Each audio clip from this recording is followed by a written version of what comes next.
stop la guerre en Ukraine, stop la guerre en Ukraine, stop la guerre. Les écologistes sur la démocratie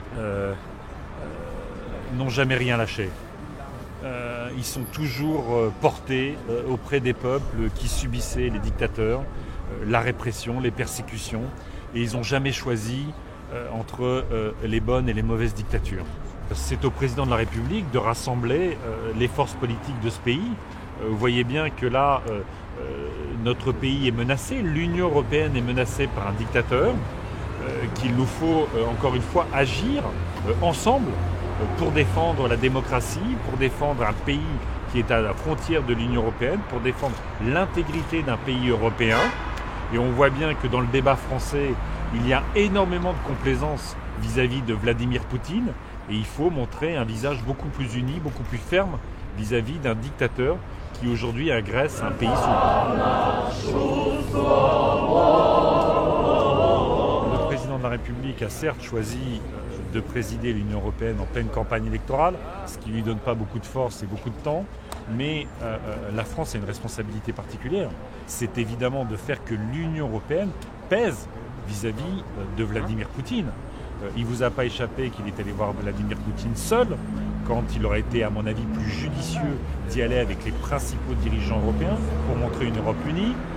Il a joué du tutoiement avec Vladimir Poutine, dont on sait aujourd'hui la réalité du positionnement, y compris dans la conférence de presse. Souvenez-vous comment Vladimir Poutine a humilié l'Europe, a menacé l'Europe. Donc aujourd'hui, moi, ce que je demande au président de la République, c'est à l'échelle de notre pays, réunir les principales forces politiques, parce que ce qui se joue, c'est la paix, la sécurité, la démocratie en Europe et donc en France.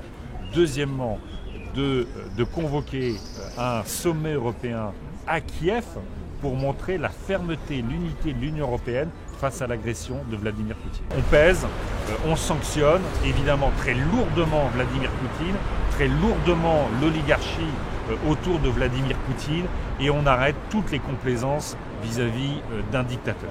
La démocratie, c'est dans le Xinjiang, pour les Ouïghours. Les libertés fondamentales, c'est pour les Ukrainiens, comme pour nous.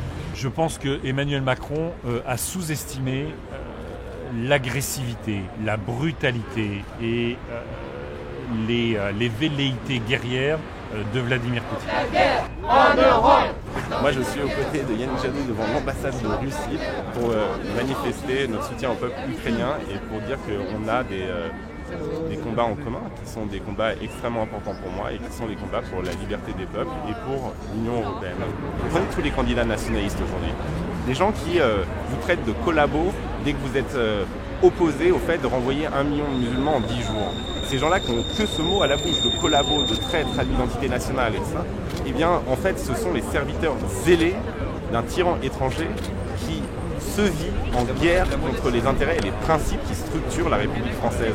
Et donc ces gens-là, les Zemmour, les Le Pen, eh bien ce ne sont pas des patriotes, en réalité ce sont des idéologues au service d'une internationale en guerre contre la démocratie et les principes de la démocratie, et dont le parrain est Vladimir Poutine. Et on le voit bien qu'il y a une crise majeure. C'est un moment important parce qu'en fait, bien sûr dans les programmes des partis politiques, c'est pas un élément crucial des relations internationales, mais le président de la France, il va être amené d'abord, on le voit aujourd'hui, à gérer des crises internationales majeures, à engager les questions de paix et de guerre sur le continent européen. Donc les gens, au moment donné, il faudra quand même qu'ils se demandent s'ils veulent à ce point des serpillères de Moscou à la tête de l'État français.